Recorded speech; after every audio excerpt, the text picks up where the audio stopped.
وہ اللہ ہے جس نے اس کائنات کو پیدا کیا، جس نے مجھے پیدا کیا، آپ کو پیدا کیا، کسی کو مرد، کسی کو عورت، کسی کی زبانیں مختلف، کسی کے لہجے مختلف، شکلیں مختلف۔ کیوں بنایا ہے اس کا سوال دنیا کے دانشور نہیں دے سکتے، کیونکہ جب کائنات بن رہی تھی ہم میں سے کوئی بھی نہیں تھا، اور کائنات باقی رہے گی ہم میں سے کوئی بھی نہیں رہے گا، تو لہٰذا ہم نہ اس کی ابتدا جانتے ہیں نہ انتہا جانتے ہیں، تو اس کے بارے میں ہم کیا فیصلہ کر سکتے ہیں؟ میں کیوں دنیا میں آیا ہوں، میری منزل کیا ہے، میں اپنے عقل سے تلاش ہی نہیں کر سکتا، کیونکہ میرے بننے میں میری ذات کو دخل ہی کوئی نہیں۔ یہ سید زادے پیدا ہوئے، میں راجپوت پیدا ہوا، تو اس میں میری یا ان کی چوائس کا کیا دخل ہے؟ یہ اللہ کا انتخاب ہے، اللہ کا اختیار ہے۔ وَجَعَلْنَاكُمْ شُعُوبًا وَقَبَائِلَ، تو لہٰذا اللہ کی طرف ہی لوٹنا پڑے گا کہ وہ کیا کہتا ہے کہ اس نے یہ ساری کائنات کس لیے بنائی، مجھے کیوں بنایا، موت میرے پیچھے کیوں لگا دی۔ ہم تو اچھے طریقے سے لوگوں کو زمین میں سپرد خاک کرتے ہیں، جو آگ میں جلتا لوگ دیکھ رہے ہیں کس طرح سارا وجود بھسم ہو کے خاک ہو جاتا ہے، راکھ بن جاتا ہے، مختلف طریقے ہیں۔ تو یہ سارا کیوں ہے؟ اتنے بڑے کاروبار، اتنے بڑے گھروں سے اٹھ کر 4 ہاتھ قبر میں جانے کو کس کا جی چاہتا؟ تو جھونپڑے سے اٹھ کے کوئی نہیں مرنا چاہتا، تو ایسے گھروں سے کون موت چاہے گا کہ اٹھائے اور مجھے جا کے قبر میں ڈال دیا جائے، اور یہ آنکھ بند ہوتی ہے اور ہر شے پرائی ہو جاتی ہے۔ تو یہ سب کیا ہے؟ اس کا جواب اللہ کے سوا کوئی نہیں دے سکتا جس نے اس کو پیدا کیا۔ ما خلقناہم الا بالحق، اتنی بات اللہ نے کہہ دی کہ بیکار پیدا نہیں کیا۔ ما خلقنا السماوات والارض وما بینہما باطلا، بیکار نہیں۔ پھر اللہ نے مجھے کہا افحسبتم انما خلقناکم عبثا، کیا خیال ہے تمہیں بھی میں نے بیکار پیدا کیا ہے؟ اچھا، اب کیوں پیدا کیا ہے اس کا جواب بھی اللہ ہی دیتا ہے۔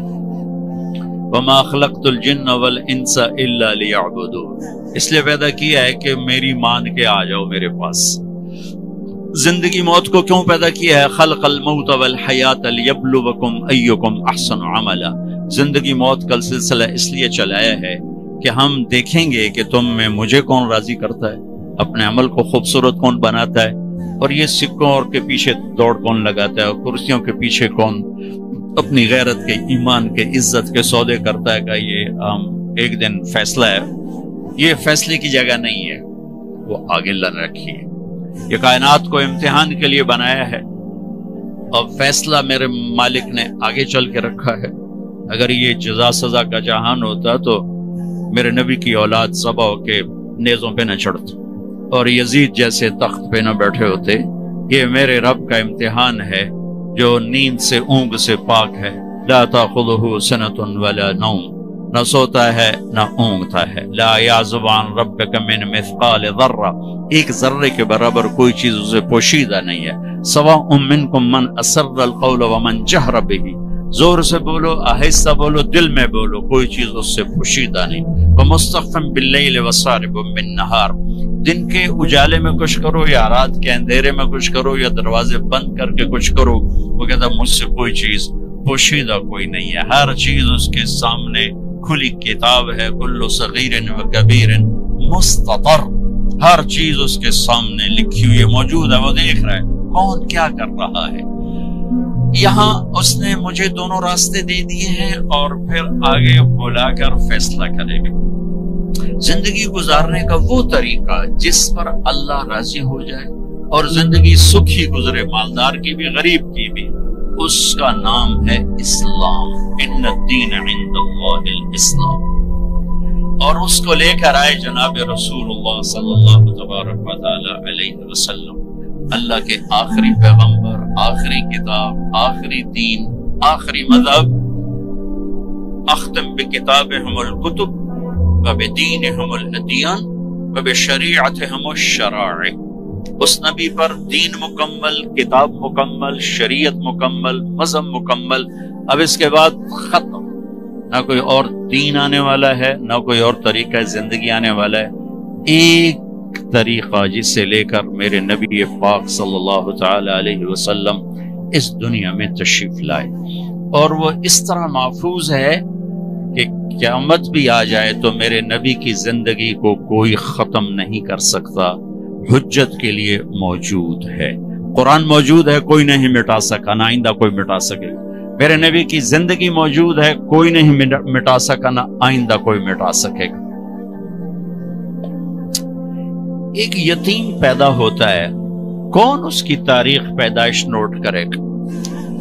ہسٹری نے بادشاہوں کی تاریخیں نوٹ کی، یتیموں غریبوں کی کون نوٹ کرتا ہے؟ لیکن ایک یتیم کے لیے کائنات کو الرٹ کیا ہوا تھا کہ ایک یتیم آ رہا ہے، اس کی کوئی چیز ادھر ادھر نہیں ہونی چاہیے۔ مجھے اپنی تاریخ پیدائش کے پورے فگر یاد ہوں یا نہ ہوں، لیکن میرے نبی کی ساری تاریخ ہسٹری ایک یتیم کے گھر میں پیدا، دودھ پلانے والیاں چھوڑ کے چلی گئیں، ہمیں مزدوری کون دے گا دودھ پلانے کی؟ بھائی ہمیں نہیں چاہیے۔ ایک چھوٹی سی آپ کو مثال دے رہا ہوں کہ کیسے میرے رب نے اپنے حبیب کی زندگی کو محفوظ کیا۔ 22 اپریل 571 عیسوی،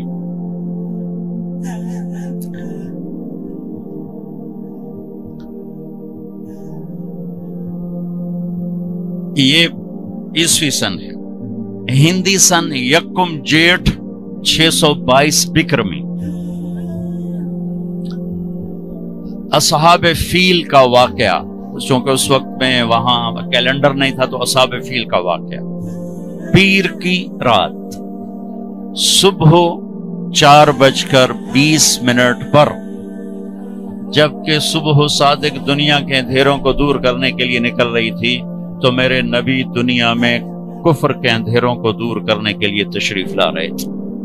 یہ ڈیٹیل میں اپنے بارے میں نہیں جانتا، لیکن میں اپنے نبی کی ڈیٹیل آپ کو بتا رہا ہوں کہ اوپر میرے رب کا پہرا ہے کہ اس یتیم کی زندگی نے نمونہ بننا ہے، مالداروں کے لیے بھی، غریبوں کے لیے بھی، عورتوں کے لیے، مردوں کے لیے بھی۔ لہذا ساری تاریخ ہائی الرٹ رہے کہ اس کی کوئی چیز ادھر ادھر نہیں ہونی چاہیے۔ آپ کی جو لیڈی ڈاکٹر، دائی کو کون جانتا ہے؟ شفا بنت اسد۔ آپ کی اچھا اب نام دیکھو جو اللہ نے اپنے نبی کے گرد اکٹھے کیے۔ دائی کا نام شفا، شفا صحت، ماں کا نام آمنہ امن سلامتی، باپ کا نام عبداللہ بندگی، خاندان کا نام ہاشم، ہاشم کہتے ہیں کھانا کھلانے والا، کھانا کھلانے والا۔ ان کا نام تو عامر تھا، ہاشم ان کا ٹائٹل تھا کہ انہوں نے مہمان نوازی کی انتہا کی، اس کو ہاشم کہتے، جو روٹیاں گوشت میں چورا بنا کے مہمانوں کو کھلائے اور پرواہ نہ کرے، اسے ہاشم کہتے۔ دودھ پلانے والی کا نام سعدیہ، جو سعادت بختی کی علامت۔ ان کا جو قبیلہ سعد خوش بختی، نام حلیمہ، جو حلم اور اخلاق اور درگزر، اور مذہب کا نام اسلام، جو سلامتی، اور عقیدے کا نام ایمان، جو امن۔ کتنے خوبصورت لفظ اللہ نے اپنے حبیب کے گرد جمع فرمائے، اور اپنا حبیب کا نام رکھوایا محمد اور احمد۔ یہ جو عربی کے حروف ہیں، کچھ نقطے والے ہیں، کچھ بغیر نقطے والے ہیں۔ نقطے والے کمزور ہوتے ہیں، بغیر نقطے والے طاقتور ہوتے ہیں، کہ ان کو مطلب بتانے کے لیے کسی کی ضرورت نہیں ہوتی۔ جب اللہ نے اپنا نام ہمیں بتایا تو اللہ، کوئی نقطہ نہیں۔ یہ ہمارے بر صغیر میں اللہ کو خدا کہتے ہیں۔ میں ہاتھ جوڑتا ہوں، بھائی اللہ کہا کرو، خدا نہ کہا کرو۔ میں یہ نہیں آکھ رہا کہ غلط ہے، کوئی ہمیں کوئی فتویٰ نہ ٹھوک جاوے، ٹھیک ہے، لیکن اللہ کا نام جیسے گاڈ نہیں، اللہ کا نام جیسے ایشور نہیں، اللہ کا نام جیسے بھگوان نہیں، اللہ کا نام خدا بھی نہیں ہے۔ اللہ کا نام صرف اللہ ہے، اور یہ اللہ ہی سے ادا ہوتا ہے۔